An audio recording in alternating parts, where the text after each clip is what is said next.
로마서 8장 31절부터 39절까지입니다. 한 목소리로 함께 봉독하도록 하시겠습니다. 그런즉 이 일에 대하여 우리가 무슨 말하리요? 만일 하나님이 우리를 위하시면 누가 우리를 대적하리요? 자기 아들을 아끼지 아니하시고 우리의 모든 사람을 위하여 내주시니가 어찌 그 아들과 함께 모든 것을 우리에게 주시지 아니하겠느냐? 누가 능히 하나님께서 택하신 자들을 고발하리요? 의롭다 하시니는 하나님이시니 누가 정죄하리요?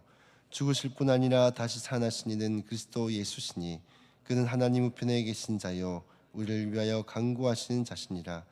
누가 우리를 그리스도의 사랑에서 끊으리요? 환난이나 공고나 박해나 기근이나 적신이나 위험이나 칼이라. 기록된 바 우리가 종일 주를 위하여 죽임을 당하게 되며 도살당할 양같이 여김을 받았나이다 함과 같으니라. 그러나 이 모든 일에 우리를 사랑하신 이로 말미암아 우리가 넉넉히 이기느니라. 내가 확신하노니 사망이나 생명이나 천사들이나 권세자들이나 현재일이나 장래일이나 능력이나 높음이나 깊음이나 다른 어떤 피조물이라도 우리를 우리 주 예수 그리스도 안에 있는 하나님의 사랑에서 끊을 수 없으리라. 아멘. 사랑하는 성도 여러분, 우리가 신앙생활을 하다 보면 마음이 낙심될 때가 있습니다. 기도의 응답이 더딘 것 같고 또 어떤 가정의 문제라든지 혹은 건강의 문제라든지 혹은 인간관계의 상처라든지 이 반복되는 실패 속에서 정말 하나님이 나와 함께 하시는 걸까? 혹은 내가 이 상황을 이겨낼 수 있을까라는 생각이 들 때가 있습니다.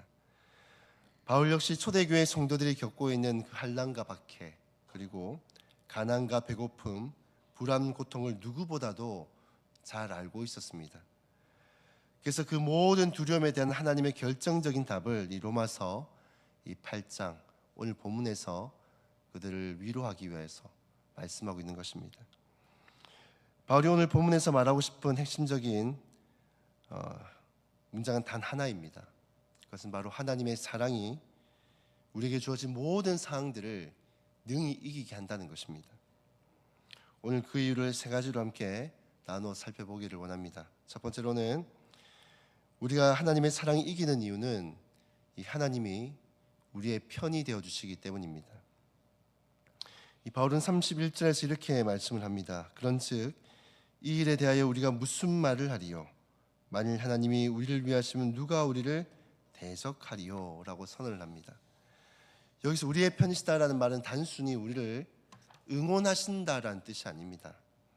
원어적으로는 이 전쟁터에서 우리의 편에 서가지고 싸우신다라는 뜻이 바로 우리의 편이시다라고 표현하고 있는 것입니다. 우리가 씨름하고 싸우고 있는 모든 상황과 그 환경들에 대해서 하나님은 우리의 편에서 싸우신다라는 겁니다. 그렇다면 하나님이 나의 편이라는 가장 큰 증거가 무엇일까요? 이 32절을 보시면 자기 아들까지 아끼지 아니하시고 내어주셨다라고 말씀합니다. 이것이 바로 이 하나님이 우리의 편이라는 가장 큰 증거가 되었습니다. 우리 인간이 할 수 있는 사랑 중에 가장 큰 사랑이 있다면 그것은 바로 이 부모가 자녀를 향한 바로 그 사랑일 것입니다. 저도 부모가 되어 보니까 자녀를 바라보면서 드는 생각들은요, 자녀를 위해서라면 뭐든 주고 싶고 또 자녀를 위해서라면 어떠한 희생도 할 수 있겠다라는 그런 생각이 듭니다. 근데 하나님은 어떠셨습니까? 사랑하는 아들 예수 그리스도를 오히려 우리를 위하여서 희생을 시키셨습니다. 예수님을 위해서 우리를 희생시킨 것이 아니라 반대로 우리를 위하여서 예수님을 희생시키신 것이죠. 그 정도로 하나님은 우리를 향한 그 사랑이 크다라는 것입니다. 바울은 그래서 이렇게 말합니다. 그 아들과 함께 모든 것을 우리에게 은사로 주시지 않겠느냐. 즉 하나님은 아들을 주셨다면 내 인생에 필요한 그 어떤 것도 아끼지 않고 주신다라는 것입니다. 전 저희 집에 첫째 딸 예린이가 태어났을 때 참 기쁨과 감격이 이루 말할 수 없을 만큼 컸습니다. 그런데 태어나자마자 얼마 지나지 않아서 병원에서 갑상선 수치가 좀 이상하다라고 하면서 좀 큰 병원을 가봐야 될 것 같다는 얘기를 들었습니다. 아기가 태어난 지 이제 몇 주밖에 되지 않았는데 이 혈관을 찾아서 피를 뽑아서 이 검사를 해야 되는데 아이가 너무 어리다 보니 이 혈관이 잘 안 보이는 겁니다. 그러니까 대학병원에서도 이 간호사가 이 피를 뽑으려고 이렇게 바늘을 이제 꼽는데 이 혈관이 안 보이니까 여러 번 뺐다 꼽았다 이렇게 하는 겁니다. 이 태어난 지 이제 몇 주도 안 된 아이를. 근데 그걸 보는데 마음이 너무나도 고통스럽습니다. 이후에 아이가 선천성 갑상선 기능 저하라는 이 결과를 듣고 이 한 달에 한 번씩 또 검사를 위해서 병원을 갈 때마다 이것들을 계속해서 반복을 해야 했는데 이걸 너무 제가 바라보면서 고통스러워가지고 하나님 앞에 이렇게 기도를 드린 적이 있습니다. 하나님, 제가 얘를 대신해서 이렇게 아팠으면 좋겠습니다. 제가 대신 찔렸으면 좋겠습니다. 이런 고백을 한 적이 있는데 그때 하나님께서 저에게 이렇게 말씀하시는 것 같았습니다. 내가 바로 너를 그렇게 사랑했다.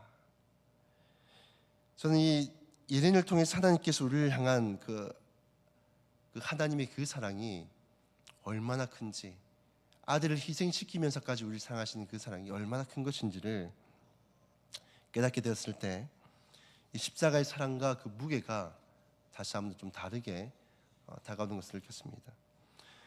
사랑하는 성도 여러분, 하나님은 아들을 주셨다면 하나님은 여러분의 오늘도 내일도 하나님은 책임지십니다. 우리가 아무리 흔들려도 우리를 향한 하나님의 그 사랑은 절대로 흔들리지 않습니다. 하나님은 어떠한 상황 가운데서도 항상 우리의 편이 되어 주십니다. 그렇게 우리의 인생에 필요한 그 모든 것들을 아낌없이 내어 주십니다. 그러므로 인생의 어려움이 찾아올 때마다 하나님이 항상 나의 편이라는 것을 기억하시고 또 승리하신 저와 여러분들이 다 될 수 있기를 주님의 이름으로 축복합니다. 두 번째로 하나님의 사랑이 이기는 이유는 예수님이 우리를 위해서 늘 간구하시기 때문입니다. 바울은 이어서 33절에서 이렇게 말씀을 합니다. 누가 능히 하나님께서 택하신 자들을 고발하리요. 그리고 34절을 보시면 죽으실 뿐 아니라 다시 살아나신 이는 그리스도 예수시니 그는 하나님의 우편에 계신 자요 우리를 위하여 간구하시는 자시니라. 여기서 간구하신다라는 말은 이 법적인 용어입니다. 예수님이 하늘 보좌에서 우리의 변호인이 되어 주신다라는 것입니다. 우리 이 세상을 살아가다 보면 끊임없이 우리를 정죄하는 다양한 목소리도 있습니다. 우리가 죄를 지을 때마다 사탄은 끊임없이 우리를 향해서 이렇게 정죄합니다. 너는 자격 없다. 또 우리 양심의 비난은 우리를 향해서 너는 또 실패했어. 겉봐라 라고 우리를 비난합니다. 또 사람들은 우리를 향해서 저 사람은 절대로 변하지 않는다 라고 우리를 또 정죄합니다. 또 내 마음에 두려움이 이렇게 밀려옵니다. 하나님도 이런 나의 모습이라면 사랑하시지 않을 거야. 나를 이제 포기하시겠지. 그렇게 정죄를 합니다. 그러나 예수님은 지금 이 순간에도 하늘에서 우리를 위해서 이렇게 변호하시며 말씀합니다. 하나님 아버지, 이 사람은 내가 피 흘려서 구원한 자입니다. 내가 그를 위해 죽었고 그를 위해 다시 살아났습니다.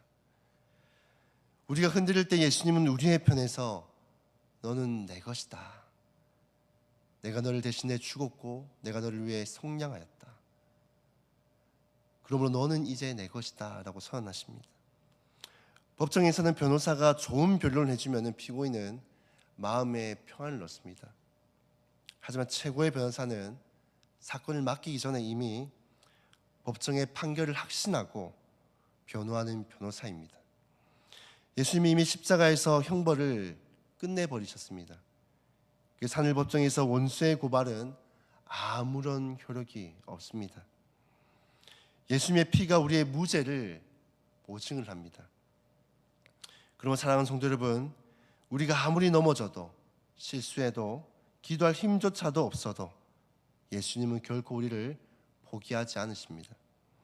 우리를 위해 끊임없이 간구하시기에 하나님의 사랑은 결국 우리를 이기게 합니다. 그 하나님의 사랑을 믿으시기를 바랍니다.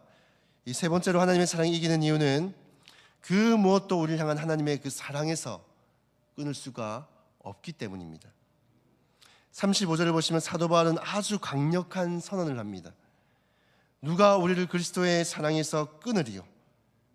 그리고 이어서 마치 이 사랑을 끊을 수 있을 것처럼 보이는 것들을 나이럿에 말합니다. 환난과 공고와 박해와 기근과 적신과 위험과 칼.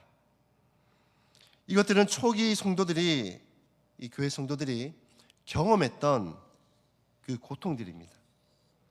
하지만 바울의 결론은 그럼에도 불구하고 변하지 않습니다. 37절을 보시면 이 모든 일에 우리를 사랑하신 이로 말미암아 우리가 넉넉히 이기느니라. 이러한 것들이 하나님의 그 사랑으로부터 우리를 끊을 수 있을 것처럼 보이지만은 결국에는 하나님의 사랑이 이 모든 것들을 능히 이기게 만든다라는 것입니다. 여기서 넉넉히 이긴다는 단어는 압도적으로 승리한다, 완전하게 넘어선다라는 뜻을 가지고 있습니다. 환경이 좋아서 이기는 것이 아니라, 환경이 변화되어서 이기는 것도 아니라, 하나님의 사랑이 너무 크기 때문에 이러한 환난으로부터, 고난으로부터도 이길 수 있다는 것입니다. 중국이 공산화되기 그 초기 단계에 지하교회 지도자였던 왕밍다오라는 목사가 있었습니다. 이 목사는 이 수십 년 동안 혹독한 감옥 생활을 했는데요, 그는 혹독한 고문과 영양실조와 추위와 외로움 속에서 누구나 이 신앙을 버릴 수 있는 그런 환경에 놓여져 있었습니다. 감옥에서 그는 오랫동안 침묵하면서 하나님이 나를 버리신 것은 아닌가 라고 생각하며 자신의 그 믿음에 의심과 싸웠습니다. 그러나 그의 평전에는 이러한 기록이 남아 있습니다. 가장 깊은 절망 가운데서 문득 깨달았다. 그 어떤 고문도 감옥도 죽음도 하나님이 나를 향한 그 사랑은 끊을 수 없다라는 사실을.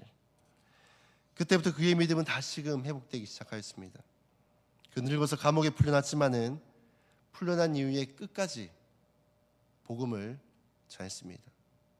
감옥에서 풀려나서 두려움에 떨만 하지만 이제 복음을 전하지 않고 평범하게 살아갈 수도 있지만 그럼에도 불구하고 하나님의 사랑이 너무나도 컸기에 다시 감옥에 갇힐 것을 두려워하지 않고 이 복음을 전했던 것입니다.